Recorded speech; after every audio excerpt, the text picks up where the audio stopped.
Et tu vas voir que les mots vont couler. Des paroles pleines de charme. Alléluia. Ce n'est pas ça notre enseignement du jour. C'était tellement magnifique. Hein, que la chorale, que Dieu vous bénisse. Georges, que Dieu vous bénisse. De nous avoir transportés dans le Saint des Saints pour adorer le Seigneur. Alors pour ce matin, nous allons aller dans nos Bibles. Et nous allons ouvrir dans le livre de Deutéronome, au chapitre 5. Nous allons lire le verset 6 et verset 8, qui est notre passage de base. Deutéronome, chapitre 5. Deutéronome, c'est le 5e livre de Moïse. Hein? Le Pentateuque. Le 5e livre. C'est au début de la Bible. Hein? Ce n'est pas à la fin. Il ne faut pas chercher Deutéronome à la fin. C'est dans les 5 premiers livres, là, tu trouves Deutéronome. Chapitre 5, versets 6 à 8. Je vais lire. L'Éternel, notre Dieu, nous a appelés à Horeb en disant: vous avez assez demeuré dans cette montagne. Tournez-vous, partez. Allez à la montagne des Amoréens et dans tout le voisinage, dans la plaine, sur la montagne, dans la vallée, dans le midi, sur la côte de la mer, au pays des Cananéens et au Liban, jusqu'au grand fleuve, au fleuve d'Euphrate. Verset 8. Voyez, j'ai mis le pays devant vous. Allez et prenez possession du pays que l'Éternel a juré à vos pères, Abraham, Isaac et Jacob, de donner à eux et à leur postérité après eux. Que Dieu bénisse sa parole. Nous pouvons nous asseoir.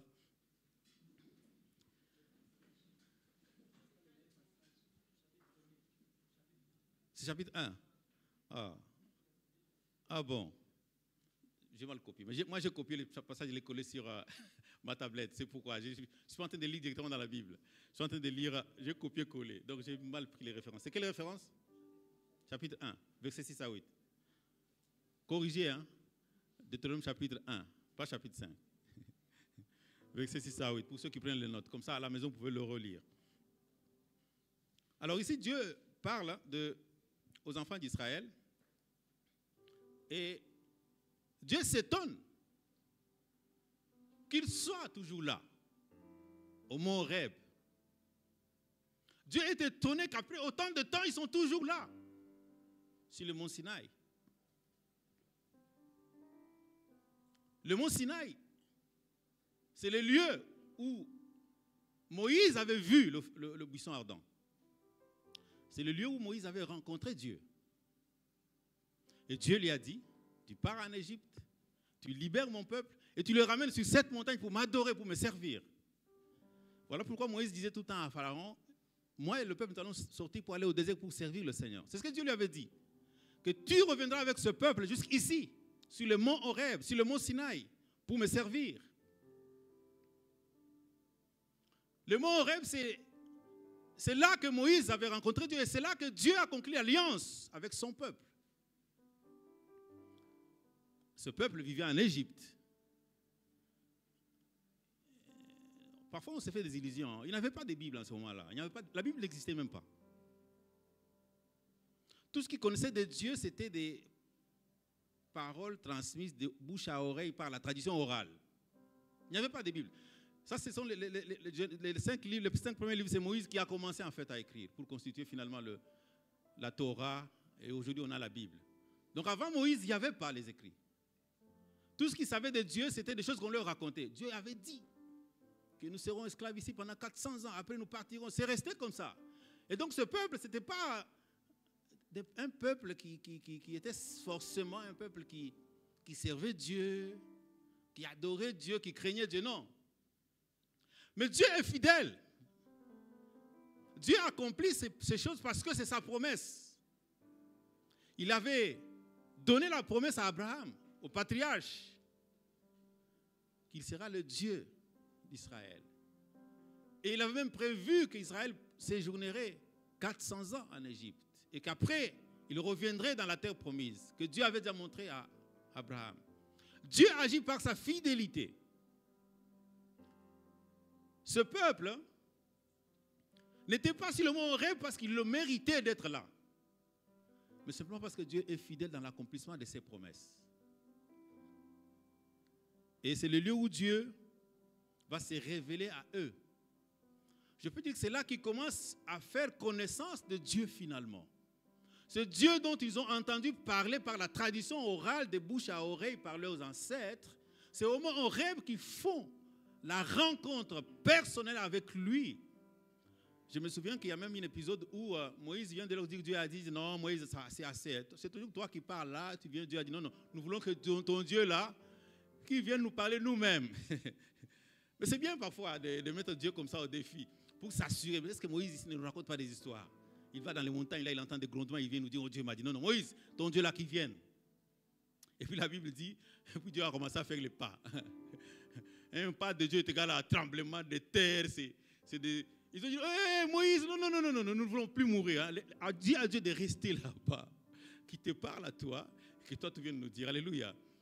Tout ça, c'est des expériences qui ont permis à ce peuple finalement de faire une connaissance personnelle, une révélation de ce que Dieu est, et non pas de ce que Dieu, qu'on leur a raconté sur ce que Dieu est.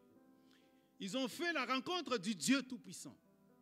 Ils ont fait la rencontre du Dieu capable sur le mont Horeb. Et ils étaient émerveillés de ce Dieu. En fait, avant d'arriver au mont Horeb, ils avaient déjà vu des choses. La mer s'était fendue, ils ont traversé à sec. Ils étaient dans ce processus où ils étaient en train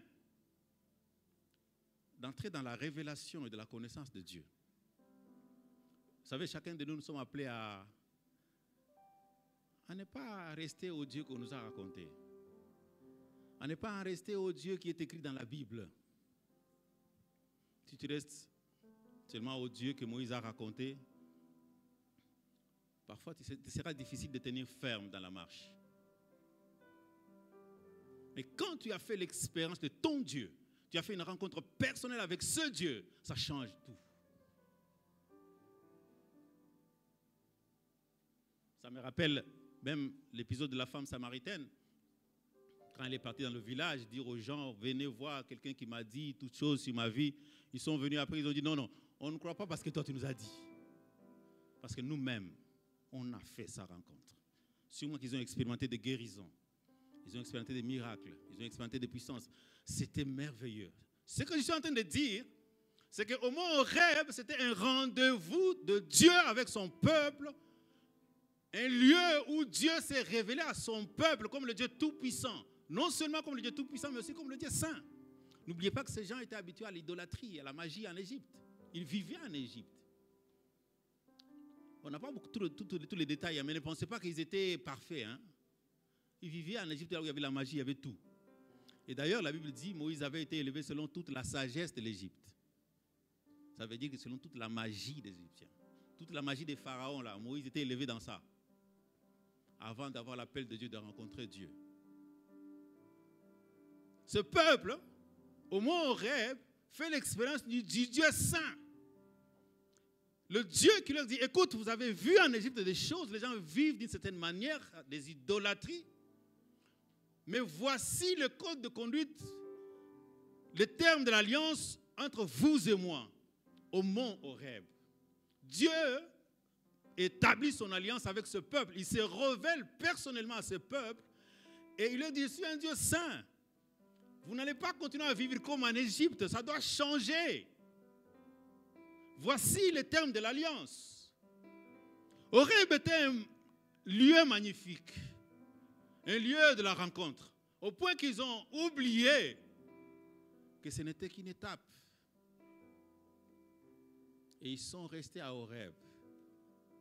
Parce qu'ils ont vu la gloire de Dieu là-bas. Parce qu'ils ont vu la main de Dieu à Horeb. Ils ont vu la puissance de Dieu. Et ils ont oublié qu'Horeb était dans le plan de Dieu. Mais Horeb n'était pas le terminus dans le plan de Dieu. Ce matin, je suis en train de parler à quelqu'un qui est sur un Horeb. Tout un chacun de nous, nous avons quelque part un mont Horeb. Moi y compris, hein? Moi y compris. Je ne peux pas prétendre, d'ailleurs c'est une folie, que je suis déjà à l'image, à la stature parfaite de Christ. Je ne peux pas. C'est faux. Mais je suis appelé chaque jour à faire un pas de plus avec Dieu, à quitter Horeb et à faire les pas pour conquérir Canaan, la terre où coule le lait et le miel. Bien-aimés, ce matin, l'exhortation de notre partage de ce matin, je l'ai intitulée « Vous avez assez demeuré dans cette montagne ». Oui, sur cette montagne, il y a la gloire de Dieu. Mais Dieu dit, vous avez assez demeuré. Selon les exégètes qui font les recherches, il semble qu'ils sont restés là-bas une année. Mais une année pour Dieu, c'est trop. Ils devaient rester quelques jours et puis continuer parce que la finalité, le terminus, ce n'est pas Horeb. Mais le terminus, c'est Canaan. Vous avez assez demeuré dans cette montagne. Je ne sais pas sur quelle montagne tu es coincé et bloqué dans ta marche avec le Seigneur. Je ne sais pas sur quelle montagne tu es coincé et bloqué dans ta vie personnelle. Bien aimé, il y a des choses qui viennent de Dieu et qui sont merveilleuses, mais qui ne sont pas appelées à demeurer en permanence. Qui sont appelées à passer afin de nous permettre de découvrir de nouvelles dimensions de la grandeur de Dieu, de nouvelles dimensions de la gloire et de la puissance de celui qui nous a appelés des ténèbres à son agréable lumière.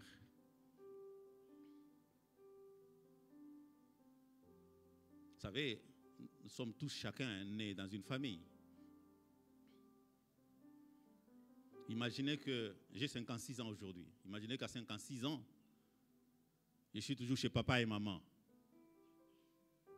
Ma mère vit encore. Hein? Elle a 80 ans, la pauvre.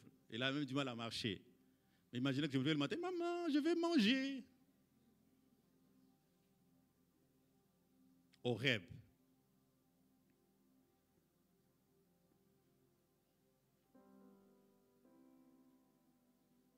C'est bien de faire les études, d'avoir des diplômes. Mais si l'objectif devient juste de cumuler des diplômes et de rester à la fac, en train de tourner autour de la fac, parce que l'ambiance de la fac, c'est joli, c'est bien, on a des amis, ça fait du bien, Horeb. Alléluia. Est-ce que je suis en train de parler à quelqu'un? Vous savez, même dans les domaines relationnels. Non, je suis seulement avec Didier, c'est mon ami d'enfance, on a grandi ensemble, on a fait des choses ensemble, c'est bien. Mais dans le plan de Dieu pour toi, il y a des portes qui s'ouvriront si tu ouvres à de nouvelles relations d'amitié. Pourquoi tu es bloqué seulement sur tes amitiés d'enfance? Pourquoi tu es coincé seulement sur ta vie familiale avec papa, avec maman? Horeb.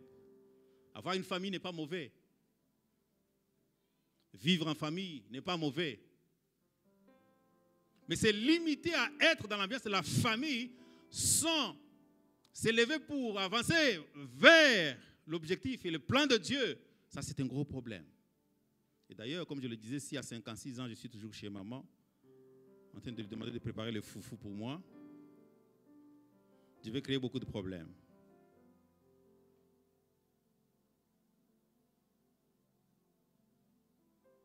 Vous savez, moi, j'aime seulement quand on est entre nous Congolais, comme ça, on parle lingala.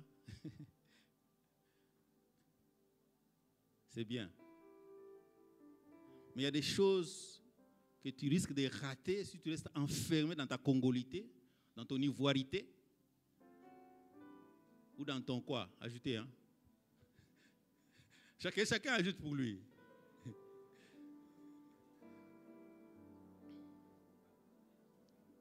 Gabon, c'est quoi? Flora, Gabon, c'est quoi? Gabonéité. Gabonté. Horeb. J'étais une fois en vacances en Afrique du Sud avec mon épouse d'ailleurs, c'est mon jeune frère qui était étudiant en ce moment-là. Le dimanche, j'ai dit on part à l'église, il m'amène dans une église en Afrique du Sud, à Cape Town. J'arrive dans l'église, les gens ils chantent en lingala. Les gens ils parlent en lingala, ils prêchent en lingala. J'ai dit, il s'appelle Capo mon frère. On est toujours à Kinshasa ou bien? Même étant en Afrique du Sud, les gens s'enferment à Horeb. Là où ils se sentent à l'aise, une sorte de zone de confort, parce qu'ils peuvent parler lingala, ils peuvent chanter en lingala. Et tu trouves quelqu'un, il a 10 ans en Afrique du Sud, il ne sait pas parler l'anglais. Frère, rentre à Kinshasa, ça ne sert à rien, parce que tu ne vas jamais avancer en Afrique du Sud sans parler lingala, sans parler l'anglais. J'avais donné des conseils précieux à mon jeune frère, il m'avait écouté. Je lui ai dit, écoute, dimanche prochain là, ne m'amène pas dans votre église là. Amène-moi dans une église sud-africaine, où je vais rencontrer des gens sud-africains. Parce que Dieu m'a... Bon, je n'étais pas en vacances. On peut dire Dieu qui permet tout ça. Ce n'est pas Dieu qui m'avait envoyé. Hein? Il ne faut pas dire que Dieu m'avait envoyé. Non, non. On était parti en vacances avec madame. Ariel avait encore 2 ans, je crois. Gracie était bébé. On était parti juste en vacances. Je lui ai dit, ne m'amène plus dans votre église là où vous chantez en lingala. Moi, amène-moi dans une église sud-africaine où je vais rencontrer des gens de l'Afrique du Sud. Et le dimanche suivant, il nous a amené dans une église. Zion Church, je pense. Hein? Une belle église. Quand tu arrives, on t'accueille. Il y a des gâteaux ici, tu veux manger? À l'église, hein? On te donne des gâteaux, on te donne des jus. On commence à boire du jus à l'église avant d'entrer dans le temple. Madame avait le bébé qui c'était Gracie. On lui dit non, toi, il y a une place spéciale pour les dames qui ont des bébés pour ne pas déranger. Ils avaient leur salle avec un grand écran. Ah, je me suis senti bien. Là, je suis en Afrique du Sud. Mais quand tu es dans l'église des Congolais, là, on ne te donne pas de gâteaux. Hein? Donnez, vous serez bénis. Dieu a dit, donnez la sémence. Prenez ce que vous avez dans la poche. C'est une sémence de...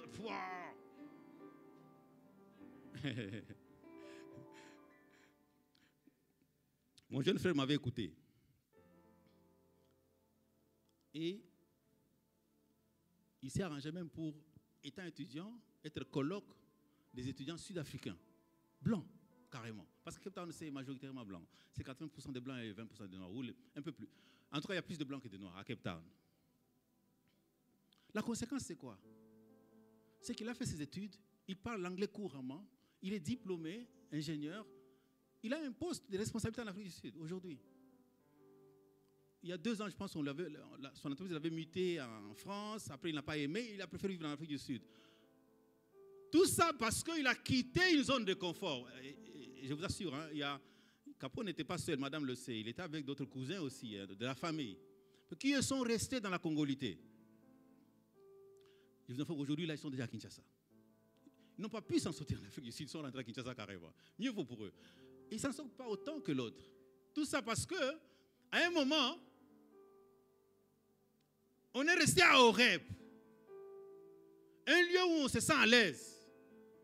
Un lieu où on a vu de bonnes choses. C'est bien d'être congolais, c'est bien de parler lingala. Moi, je suis congolais d'ailleurs. Mais il ne faut pas s'enfermer là-bas.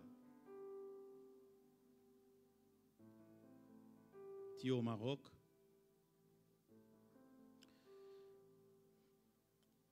Moi, je ne peux pas fréquenter les Marocains. Ah bon? Tu es au Maroc. Ne fréquente pas les Marocains, mais il y a des portes qui vont se fermer pour toi. Et tu vas commencer à pleurer. Tu ne vas pas arriver à entrer dans le plan de Dieu pour ta vie parce que tu as préféré dans le confort de... Vous savez, cette église, c'est un peu une église des subsahariens. Hein? Entre nous, Ivoiriens, Congolais, on se frotte là, on chante... Je suis dans la... On se sent bien. C'est bien.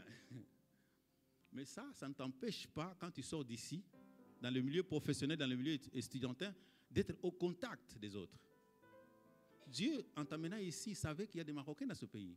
Bien, tu veux que Dieu enlève les Marocains qui te laissent toi ici? C'est le pays des Marocains.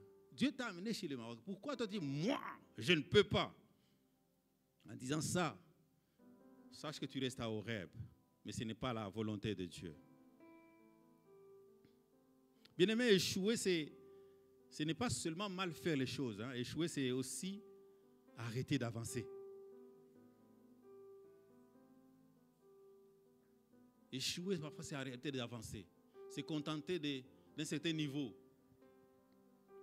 J'ai envie de rester dans ce message un peu général parce que ça peut s'appliquer à tous les domaines de notre vie, à ta vie spirituelle. Même spirituellement, tu peux te retrouver à Horeb. Depuis que tu as été baptisé en Saint-Esprit, tu as parlé en langue, c'est tout. Tu ne cherches pas plus. Tu veux juste dire comment, oh, Rabaka Kashikeneme. C'est bien. Mais est-ce que c'est tout ce que Dieu a pour toi? C'est ça la bonne question. Jésus lui-même ne s'arrêtait pas toujours au même endroit. Lisez bien la Bible, vous verrez. Hein. Chaque fois que Jésus arrivait dans un village, il fait des miracles, il guérit des gens, il multiplie le pain. Ces gens-là ne voulaient pas qu'il parte. Ils faisaient tout pour le retenir. Mais Jésus trouvait un moyen de s'échapper et de partir pour aller continuer la mission ailleurs. C'est pourquoi il est écrit dans Actes chapitre 10, verset 38, il est écrit: vous savez comment Dieu a oint du Saint-Esprit et de force Jésus de Nazareth, qui allait de lieu en lieu, faisant du bien et guérissant tous ceux qui étaient sous l'emprise du diable, car Dieu était avec lui. Je suis en train de te dire ce matin que Dieu t'appelle à aller de lieu en lieu. Prenez lieu en lieu dans le sens figuré. Dans tous les domaines de votre vie. Ça peut être même dans le domaine de fiançailles. Hein? Toi, tu es fiancé, ça fait 10 ans que tu es fiancé. Tu dis non, tu vois, on attend que Dieu nous donne les moyens. Horeb.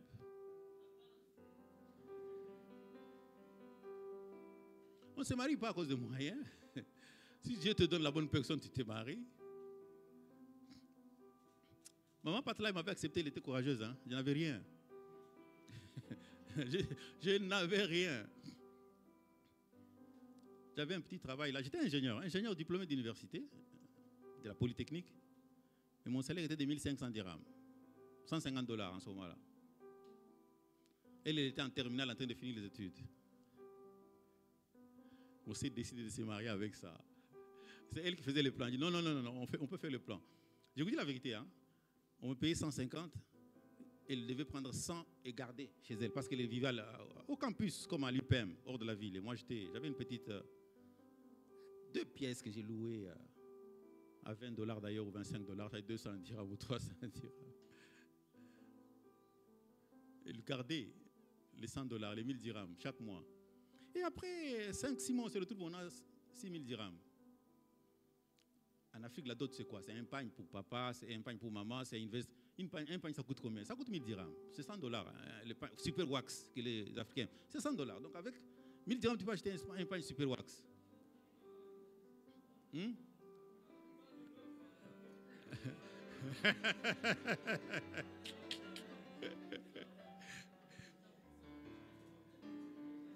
En tout cas, il y a, je crois, 5 ans, moi, j'ai acheté encore ce pagne-là pour amener à mes parents à 80 €.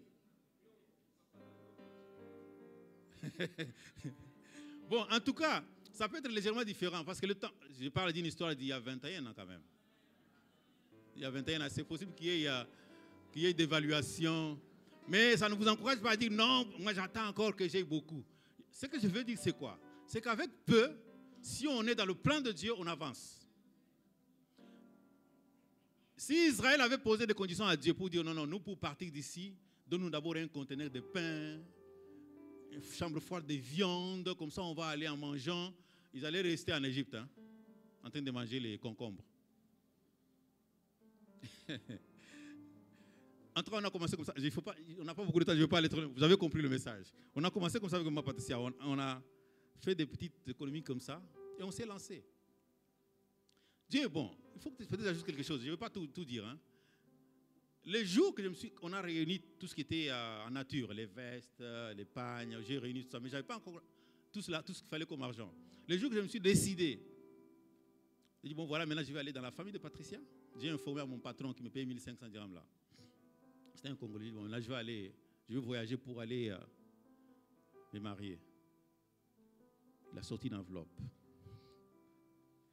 Il m'a donné pour ajouter sur le peu que j'avais. Un peu comme pour dire, tant que tu ne décides pas de faire un pas, Dieu ne fera pas. Parce que l'argent pour le mariage, Dieu attend que quand il va te donner, tu fasses le mariage. Mais toi, c'est sûr, si on te donne aujourd'hui, je ne sais pas. Tu vas commencer à chercher le visa pour aller au Canada. Bon, on arrête ça sur la base. Ce que je veux dire, c'est que tout ce que Dieu fait est bien. Mais fais attention de ne pas tomber dans la stagnation, dans le chemin avec Dieu. Ça peut être dans tes fiançailles, même dans ton mariage. Vous savez, ce message, je ne sais pas si je vais le terminer. Même dans ton mariage, il ne faut pas que tu restes à Horeb. Il y a des mariés ici. Est-ce qu'il y a des gens qui sont mariés? Voilà, il y en a quand même. Il faut qu'on parle aussi pour nous-mêmes. Hein. Il ne faut pas que ton mariage devienne un Horeb aussi. Hein. Un lieu où tu commences à t'ennuyer. Il y a des gens qui s'ennuient. Hein, en compagnie de leur femme ou de leurs époux, de leurs enfants. Ils s'ennuient. C'est parce qu'il y a des choses que tu dois faire. Je ne dis pas qu'il faut sortir. Hein. Aller chercher la joie ailleurs. Hein. Dans le mariage, là, avec ton épouse, avec ton époux, vous pouvez faire des programmes. Vous savez, moi, avant de me marier, j'étais ce qu'on peut appeler aujourd'hui TTS. Là. Si une fille vient dans ma chambre au campus, quand elle sort, je prie pour chasser les démons d'impudicité, pour sanctifier la chambre, sanctifier le lieu. J'ai dit, aller au cinéma, c'était charnel pour moi. C'est elle qui m'a, quand elle est venue dans ma vie, elle a commencé à me dire, mais il faut vivre. Oui, quelque part, Dieu nous donne la vie, il faut vivre aussi. La première fois qu'il m'a mené au cinéma, j'étais fâché. Je suis allé seulement parce que je l'aimais. Je dis, bon, alors je vais t'accompagner. Il a acheté des popcorn, il savait comment ça se passe. Il a acheté des popcorn, on est entré. C'était noir dans Betamax. Hein. Je me souviens encore du nom. Et puis avec des popcorn, on mangeait, on regardait. Puis j'ai commencé à aimer le cinéma. La prochaine fois, je vais dire, allons au cinéma. Ta relation avec ta fiancée, avec ton épouse peut devenir horrible si tu ne fais plus rien pour progresser dans le bonheur. Le mariage est un don de Dieu pour que nous soyons heureux. Celui qui trouve une femme trouve le bonheur. Si tu as trouvé le malheur, sache qu'il y a quelque chose que tu ne fais pas. Parce que Dieu dit, celui qui trouve une femme trouve le bonheur. Les mariés, c'est vice-versa. Hein? Celui qui trouve un homme trouve le bonheur aussi. Hein? S'il n'y a pas le bonheur, hein, je sais ce que tu vas me dire. Mais c'est à cause d'elle. C'est à cause de lui. Ça, on aime bien. Toujours, on accuse l'autre pour ce qui ne va pas. Non, c'est à cause de toi. Dis-toi que c'est à cause de moi. Vous ne voulez pas dire ça. Vous ne voulez pas progresser. Écoute, tant que tu ne reconnaîtras pas que c'est à cause de toi, tu ne vas pas progresser. Vous savez pourquoi les Africains, on ne progresse pas? Vous savez? C'est à cause des Français que nous sommes sous-développés. C'est à cause des Américains. Nous, les Congolais, c'est à cause des Belges. Ils sont venus, ils ont pris toutes les richesses. C'est faux. Ce qu'ils ont pris, ce n'est même pas une goutte. Mais qu'est-ce qu'on fait de ce qui est resté? Tant que tu vas trouver des boucs émissaires, que tu vas accuser pour le malheur que tu vis, tu es à Horeb. Le jour que tu vas commencer à comprendre que c'est à toi de changer les données. Écoute, même si c'est l'autre, mais toi tu peux être l'activateur qui va changer les données. Moi, Patricia est venu enlever un peu de la nuit dans ma vie. Hein. On a commencé à aller à Betamax, c'est devenu, on commence à faire quelque chose d'autre. On prie, on sert le Seigneur, mais on peut aussi aller se distraire. Et même la première fois que je suis allé à la plage, c'est elle encore. Pour moi, c'est charnel. À la plage, il y a quoi? Il y a des femmes qui sont nues, je ne veux pas aller là-bas. Et je vous assure que c'était dur au début pour moi. Mais aujourd'hui, je pars à la plage, je ne vois rien. C'est comme si je suis vacciné. Il faut faire un pas pour vivre certaines choses. Mais si tu es dans ta zone de confort, tu vas continuer à accuser Satan. Parfois, on accuse Satan même. Hein? Là où il n'est pas. On accuse le diable pour des choses qu'il n'a pas fait. Lui-même, il est étonné de voir que vous êtes excellent, plus excellent que lui. Il dit, waouh, ils ont fait ça. Waouh, mais moi, je n'aurais pas fait ça. Alléluia.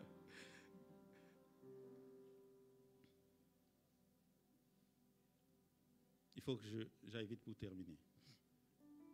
Je vais parler de quelques obstacles. Je pense qu'on en a déjà, on est en train de parler déjà, mais je vais un peu essayer de donner ça d'une manière un peu structurée. Les obstacles à la progression. Dieu veut que tu quittes une zone de confort. Dieu veut que tu progresses. Dieu veut que tu ailles de l'avant. Ça peut être dans ton ministère, dans tes relations, dans ton travail. Dans tous les domaines, j'aimerais que tu appliques ces passages. Il faut que tu partes d'Horeb. Même le travail, il est dans le plan de Dieu. Est-ce que vous savez que avant de créer Adam et Ève, Dieu a d'abord créé le travail. Il a créé le jardin d'Éden. Il a mis en place une structure. Et puis il dit, bon voilà, Adam, toi tu vas gérer ça. Tu vas cultiver, tu vas garder ce jardin-là. Le travail est dans le plan de Dieu pour toi. Mais il faut que tu comprennes que tu dois quitter Horeb. Ce n'est pas dans les attitudes du genre, moi, je ne peux pas parler aux Marocains. Moi, je ne peux pas faire ceci. Je suis avec mes amis d'enfance. Ce n'est pas dans ça que tu vas évoluer. On n'est pas contre tes amis d'enfance. Mais va de l'avant. Quitte Horeb. Avance vers Canaan. Avance vers la terre promise. Alléluia. Alors, les quelques obstacles qui... Voilà, j'ai mis trop longtemps, je pense. Hein. On me dit qu'il me reste 5 minutes. On va faire dans 5 minutes. L'essentiel, c'est que le message est déjà passé. Alors, les quelques obstacles à la progression, c'est d'abord la zone de confort. Hein, je l'ai déjà dit. Hein, la satisfaction. Lorsqu'on est dans un état de satisfaction, on ne cherche plus. Parce qu'on est arrivé. C'était le cas des enfants d'Israël. La zone de confort est un état psychologique où une personne se sent à l'aise, en sécurité, en contrôle de son environnement, se basant sur des habitudes, des connaissances et des comportements familiers qui minimisent le stress et les risques. C'est ça la zone de confort. On n'aime pas la zone de confort pour rien, c'est parce qu'on maîtrise. On sait qu'ici, je maîtrise les choses. Je n'ai pas envie de sortir de là parce que ce serait risqué. La deuxième chose, je ne vais pas citer tous les obstacles, je vais en citer juste 3. Hein. Il ne reste plus que 5 minutes. Le deuxième obstacle que j'aimerais nous souligner, c'est la peur. La peur de l'inconnu. Surtout nous les Africains, on a peur de l'inconnu. L'Africain, il a peur de sortir de sa maison dehors parce qu'il a peur de l'inconnu qui est dehors. L'Africain, il a peur de l'inconnu qui est dans l'eau. Dans l'eau, il y a des esprits, de Mami Ouattara. Il ne les a jamais vus, mais il vit dans cette peur-là. Écoute, dans l'eau, il y a les poissons. Pour manger. Nous, avec notre background africain, il y a des choses sur lesquelles on doit travailler. On ne prend pas des risques, on a peur. On a peur de l'inconnu. C'était le cas du prophète Élie aussi. Hein. Élie avait peur aussi. Peur de Jézabel.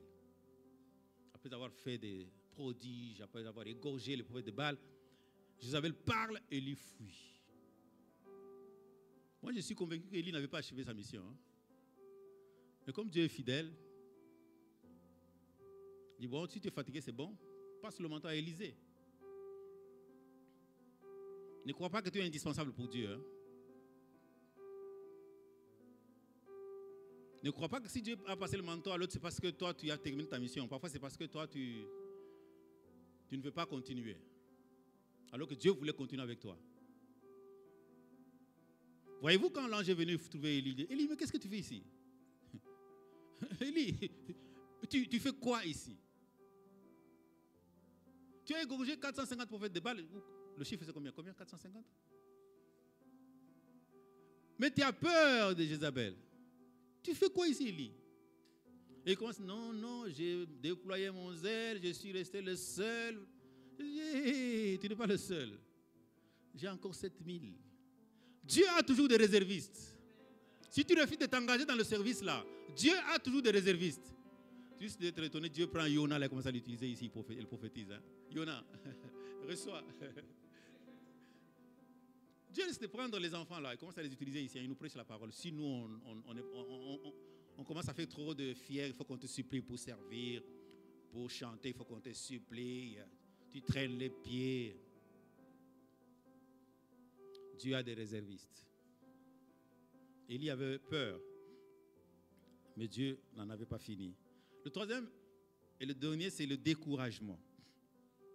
Le découragement arrive suite aux hostilités, aux difficultés qu'on traverse dans la vie. À cause des hostilités, des difficultés par lesquelles on est passé, on se décourage.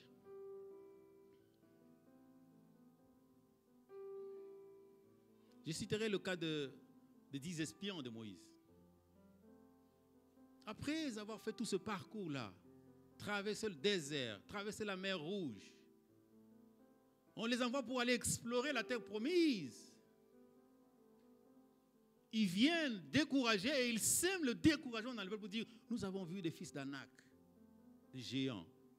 Nous étions à leurs yeux, aux nôtres, comme des sauterelles. Ça s'appelle le découragement face aux obstacles. Et pourtant, ils avaient un Dieu capable. Le problème, c'est que tu regardes trop aux fils d'Anak qui sont devant toi, aux géants. Mais sache que tu as un Dieu tout-puissant. Le problème, c'est que tu comptes trop sur tes capacités propres. Marche par la foi. Ne marche pas par la vue. Si tu marches par la vue, tu verras le fils d'Anak. Si tu marches par la vue seulement, tu verras le fils d'Anak. Bien aimé, pour vaincre tous ces obstacles, je vais conclure. Il faut décider de quitter la zone de confort et prendre des risques. Deuxième chose, pour vaincre tous ces obstacles et aller de l'avant avec le Seigneur, il ne faut jamais cesser d'apprendre. Il ne faut jamais s'arrêter d'apprendre. Moi, j'ai appris à aller au cinéma avec mon épouse. Je pouvais rester dans ma zone de confort, là, des TTS. Non, moi, le cinéma, c'est charnel.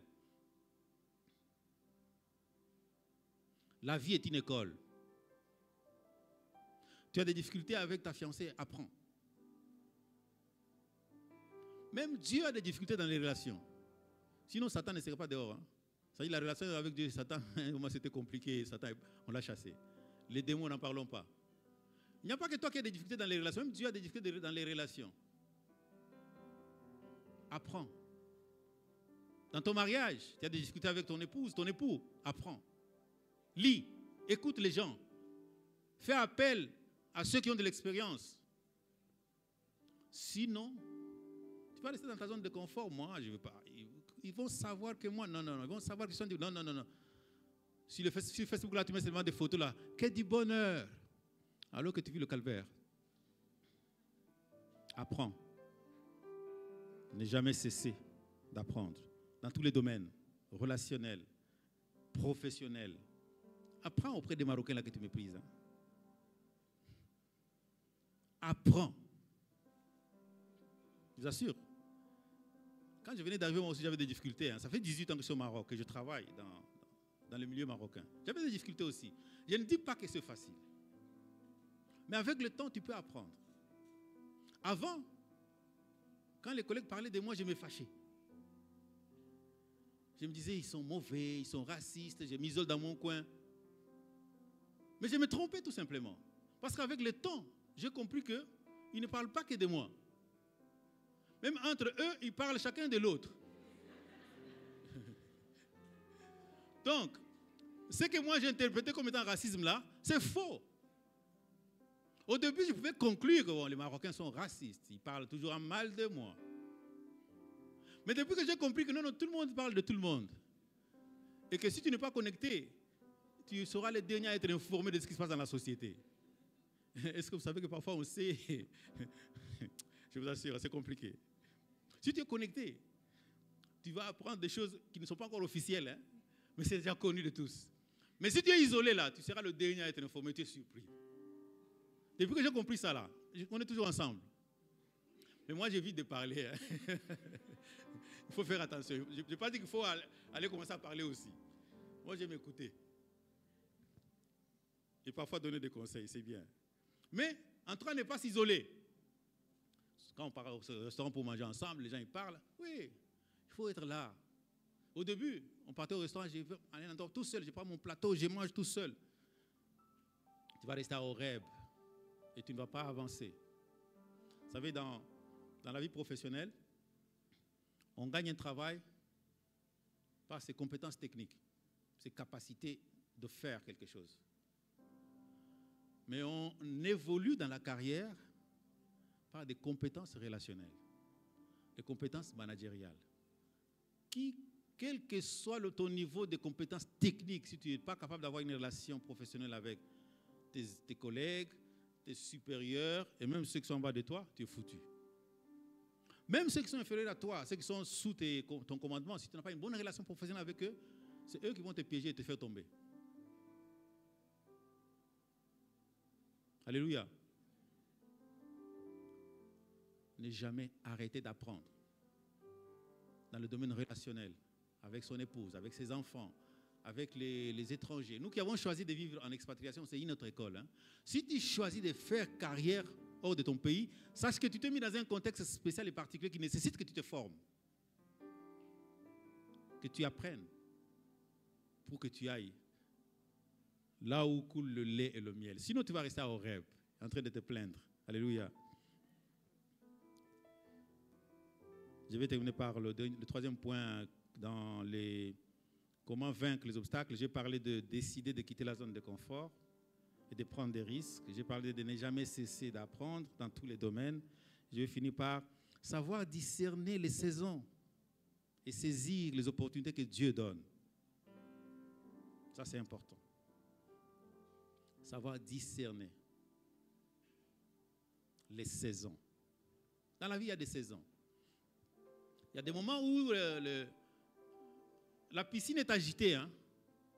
C'est à ce moment-là qu'il faut se jeter, mon frère. Si tu ne te jettes pas, eh bien, tu vas attendre lorsque l'ange, Inch'Allah, reviendra encore on ne sait quel jour pour agiter à nouveau la piscine. Tu vas attendre. Dieu travaille dans un cycle saisonnier.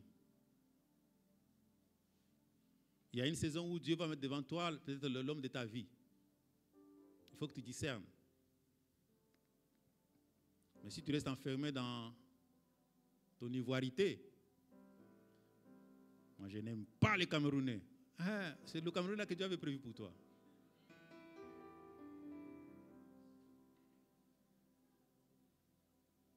Savoir discerner. Je cherche du travail. Moi, je ne peux pas faire n'importe quel travail. Je suis diplômé d'université. Je ne peux pas. Horeb. Si tu n'as rien à faire, fais le travail que tu se présente devant toi. Là. Commence seulement. Moi, j'avais commencé avec $150. Hein, et je ne faisais pas un travail d'ingénieur forcément. Hein. C'était une entreprise qui était en train de naître. Vous savez le travail que je faisais. En ce moment-là, le Congo venait d'ouvrir l'exploitation minière aux exploitants privés. Avant, c'était seul l'État. C'était un changement, en tout cas, dans le domaine minier. Et le travail que je faisais, c'est d'aller dans les carrières, dans l'exploitation artisanale, pour acheter des minéraux, peser, charger sur le camion et aller vendre. Et j'avais 1500 dirhams par mois.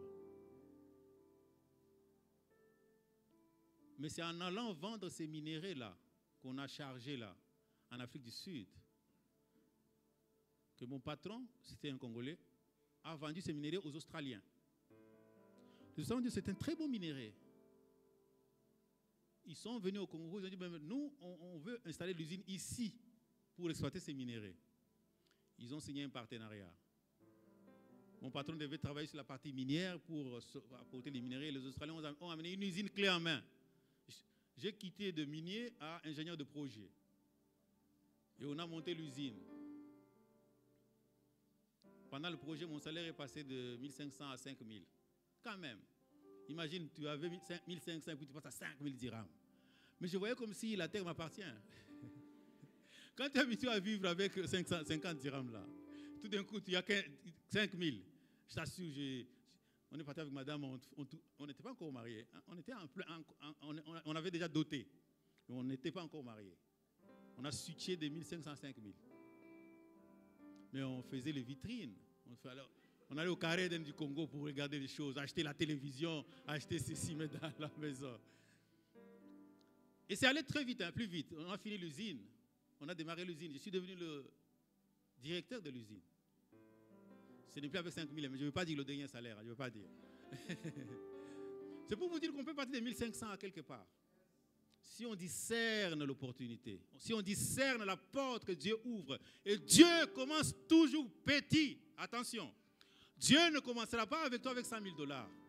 D'ailleurs, si tu le donnes, tu ne sauras rien faire avec. Tu vas commencer à boire du coca, aller à Jamafna, faire des courses, acheter des choses dont tu n'as pas besoin, et puis les jeter à la poubelle. Il faut d'abord que tu apprennes à gérer 1000 dirhams. Quand tu seras capable de gérer 1000 dirhams, Dieu va te donner 5000. Quand tu seras capable de gérer 5000, Dieu va te donner plus. Vous savez, il y a des gens ici, tu donnes 100 000 $ aujourd'hui. La première chose que tu vas faire, c'est de quitter l'église. Et aller trouver des femmes, de belles femmes. Et commencer la vie. Commencer la mort, je veux dire. Ne sois pas de ceux qui ne pêchent pas parce qu'ils n'ont pas les moyens de pêcher. La foi n'est foi que quand elle est éprouvée. J'ai les moyens de pécher, mais j'ai dit non parce que je crains le Seigneur. Et Dieu commence toujours petit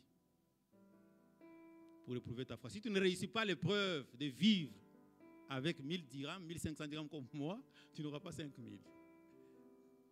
Alléluia. Que Dieu bénisse sa parole.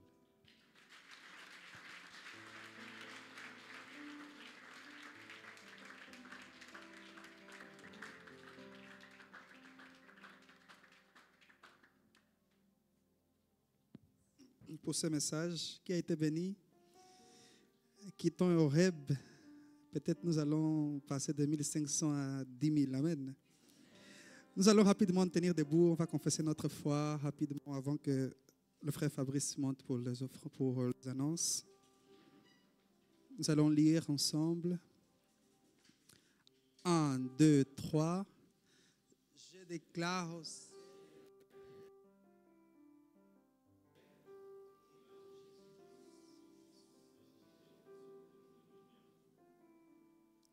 Je déclare aussi que son esprit crie en moi, Abba Père, et que l'ennemi n'a plus qu'à trembler sous nos pas. Je déclare au ciel et à la terre que rien ne peut nuire à l'amour qu'il m'a donné en mourant sur le bois et qu'il ne donne jamais à chaque fois.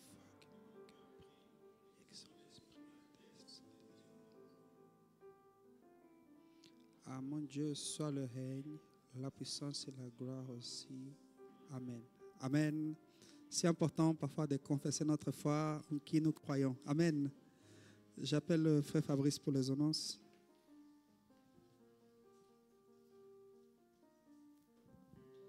Shalom Église. Shalom Église. Merci Président pour le message. Je pense que ça nous a parlé personnellement. Je pense que je dois aussi quitter le Horeb des annonces.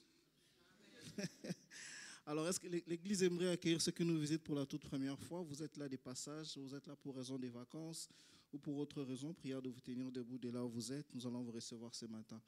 Est-ce qu'il y a de nouvelles personnes parmi nous? Si vous êtes là, nous vous prions de vous tenir debout.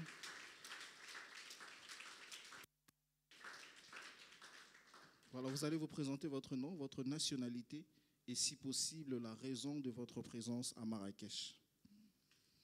Okay. Bonjour à tous, je me nomme Tony Priska, je viens du Burkina Faso, je suis en visite pour voir ma petite sœur Tony Gloria.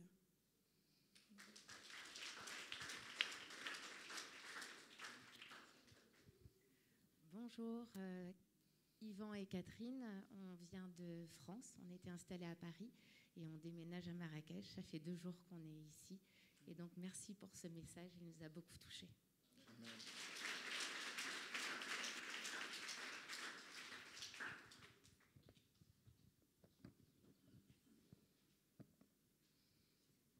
Bonjour à tous, je m'appelle Joséphine Lama, je viens du Sénégal, je suis là dans le cadre du travail et aujourd'hui je cherchais quelque part où prier, on m'a orienté ici et je bénis le Seigneur d'être là aujourd'hui.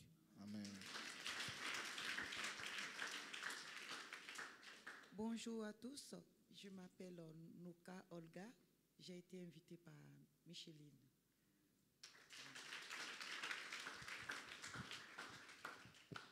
Alors, nous sommes très ravis de vous avoir parmi nous ce matin. À la fin du culte, ne partez pas rapidement. Vous aurez un entretien de quelques minutes avec les services ordre et accueil. Alors, rapidement, les annonces hebdomadaires. Chaque mercredi, nous avons sorti témoignages de 19h à 20h. Ces sorties concernent toute l'Église. Chaque jeudi, nous avons réunion d'études bibliques de 19h à 20h30 dans différents quartiers de Marrakech. Nous allons reprendre le mois prochain. Chaque vendredi, nous avons soirée de prière de 19h à 21h ici à l'église. Chaque samedi, nous avons nettoyage de 9h à 11h. Et à partir de 13h, nous avons le cours d'affermissement. À partir de 15h jusqu'à 18h, c'est la répétition de la chorale. Et dans la soirée, de 19h à 21h, c'est la sortie du groupe témoignage. Et les dimanches, nous avons le culte dominical comme celui-ci de 10h juste à 12h juste. Diaconie, pour tous ceux d'entre vous qui ont des besoins particuliers ou qui traversent des situations compliquées ou difficiles, vous pouvez vous approcher du frère Georges ou de la sœur Dolores. Nous rappelons également le programme national 5 minutes avec Jésus tous les lundis sur la page de l'Église évangélique au Maroc sur Facebook. Le CEI, le comité d'entraide internationale, le département de l'Église qui soutient les migrants en situation de vulnérabilité ici au Maroc, s'est réuni chaque mois, les 3 premiers samedis à partir de 14h. Ils sont de l'autre côté au niveau de la permanence. Si vous pouvez vous rendre disponible au moins un de ces samedis pour donner un coup de main, ce sera une grande bénédiction. Toute aide est la bienvenue. Annonce spéciale, vous remarquerez avec moi ce matin que l'église est assez vide. C'est parce que nous avons une vingtaine de jeunes qui sont du côté des Bouznika pour le camp d'été. Et ils seront là, ils vont revenir ce soir. Et ayant reçu de bonnes nouvelles de leur part, j'ai discuté avec certains jeunes, ils ont dit que le camp se déroule excellemment bien. Dieu est à l'œuvre. Également, le pasteur et son épouse sont là-bas. J'aimerais inviter les personnes ci-après pour la JAM, la sœur Déborah, et à la fin, ce sera les frères Darla, rapidement.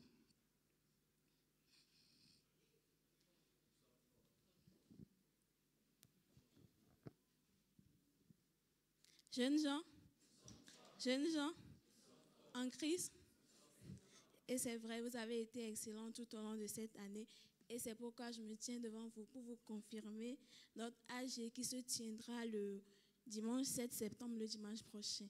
Donc, si vous voulez savoir où sont passées vos cotisations, venez suivre notre AG. Et j'ai fini. Jeunes gens en Christ.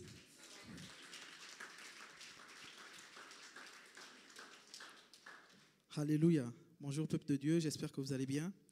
Notre Seigneur disait un jour, faites aux autres ce que vous aimeriez qu'on fasse pour vous. Je crois qu'il y a un mois à peu près, nous avons organisé un concert et nous avons souhaité que nos frères de différentes églises achètent les tickets qu'on avait mis en vente. Et vu que nous avons souhaité cela pour les autres, il est important qu'on fasse de même aussi. C'est pour cette raison que je viens nous rappeler que nos frères de l'église de la Mévie organisent un concert le 13 septembre et nous sommes invités à acheter des tickets pour soutenir les frères de cette église. Donc, le concert sera le 13 à partir de 13h à la salle de Daoudiat, je crois la salle où Yvan avait fait son événement et où on avait également eu Sheva. Donc, faites aux autres ce que vous aimeriez qu'on fasse pour vous. Chaque fois, on va là-bas, chaque année. Essayons de montrer également notre soutien. Une fois, Papa Collins disait, dire que nous sommes âgés, c'est bien. Dire que nous sommes l'église la plus ancienne, c'est une bonne chose. Mais le grand frère montre l'exemple. Et donc, en tant que grand frère, nous devons montrer l'exemple. Et je disais l'autre fois, d'autant plus que nous avons une de nos sœurs qui va chanter à ce concert. À combien plus forte raison, il est important pour nous de soutenir cette œuvre. Donc, à la fin du culte, s'il vous plaît, je vous prie de finir ce lot de tickets. C'est très peu. Veuillez finir cela à la fin. Et voilà, que le Seigneur vous bénisse abondamment. Deuxième annonce, ça concerne le fait de quitter Horeb, justement, comme on a entendu ce matin. La Bible déclare dans Néhémie chapitre 2, verset 20, « Le Dieu des cieux nous donnera du succès ». Pour la plupart, ici, nous sommes des étudiants. Et en tant qu'étudiants, il est important pour nous d'être excellents à l'école. Et pour cela, nous croyons qu'il y a également une part qui se prépare spirituellement. Donc, le vendredi 12, nous serons ici pour prier pour l'année scolaire. Comme vous le savez, la rentrée, c'est dans quelques jours. Donc, nous allons prier pour remettre notre année à Dieu, pour que cette année, nous puissions quitter l'Horeb des rattrapages ou l'Horeb des passables pour aller à l'Horeb des très bien. Amen. Donc, nous sommes tous conviés à venir prier. Et même si tu n'es pas étudiant, tes prières peuvent aider un étudiant à être excellent en cette année. Donc, rendez-vous le 12 et à la fin, je vous attends pour l'éthique. Et que Dieu vous bénisse abondamment. Bonjour à toutes et à tous. En parlant d'Occitel Horeb, je suis là spécialement pour les leaders et surtout les responsables des départements.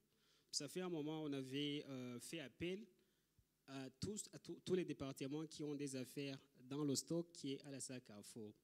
On avait vraiment fourni des efforts, mais malheureusement, la plupart des départements n'ont pas vraiment répondu présent. Au cours de cette semaine qui va commencer à partir de demain jusqu'à samedi, nous faisons encore une fois appel à tous les départements. Je pense que c'est beaucoup plus la déco, la chorale, peut-être aussi une partie de la sono.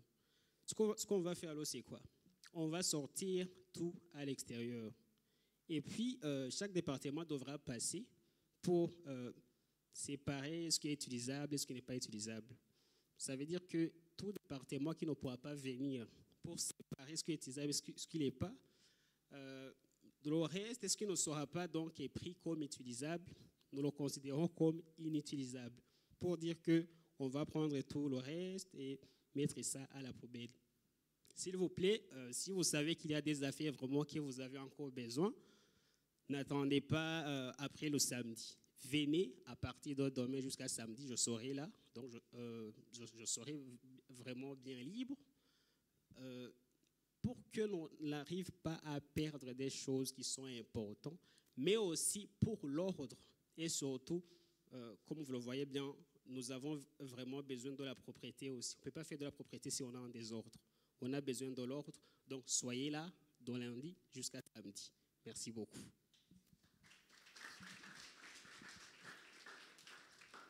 Merci Jean-Pierre, c'est l'intendant. Alors, les anniversaires, est-ce qu'il y a parmi ceux qui ont eu à fêter leur anniversaire au courant de la semaine? Si vous êtes là, nous vous invitons à vous tenir debout. Nous allons prier et chanter pour vous. Nous avons Kevin, nous avons Yona, je pense aussi à Jaina, il y a Nouria. Qui d'autre? Voilà. Hello Blessing, elle n'est pas là? Bon, assez tout va chanter et prier.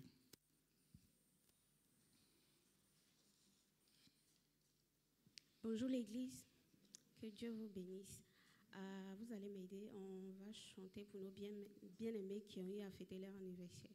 Joyeux anniversaire, joyeux anniversaire, joyeux anniversaire, joyeux anniversaire, que Dieu vous bénisse, que Dieu vous bénisse, que Dieu vous bénisse, que Dieu vous bénisse. Seigneur, je te rends toute la gloire et te dis merci pour tes enfants à qui tu as fait la grâce d'avoir une année de plus.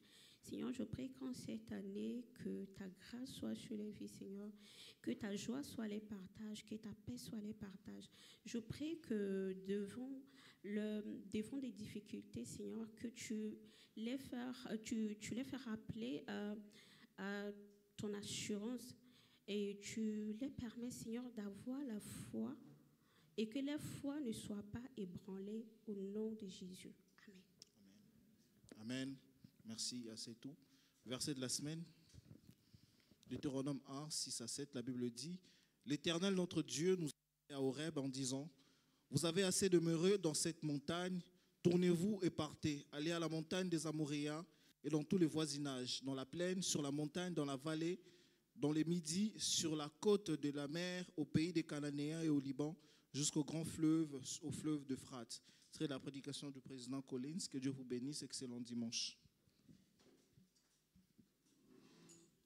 Merci beaucoup pour les annonces. Nous allons passer à un moment très important que maman pas t'aime tant. On va offrir au Seigneur ce que nous l'avons ramené. Amen. Est-ce qu'on peut se tenir debout? On va l'offrir en espèces pour ceux qui ont, pour ceux qui n'ont pas. On peut l'offrir non pas de danse, notre louange également. Amen.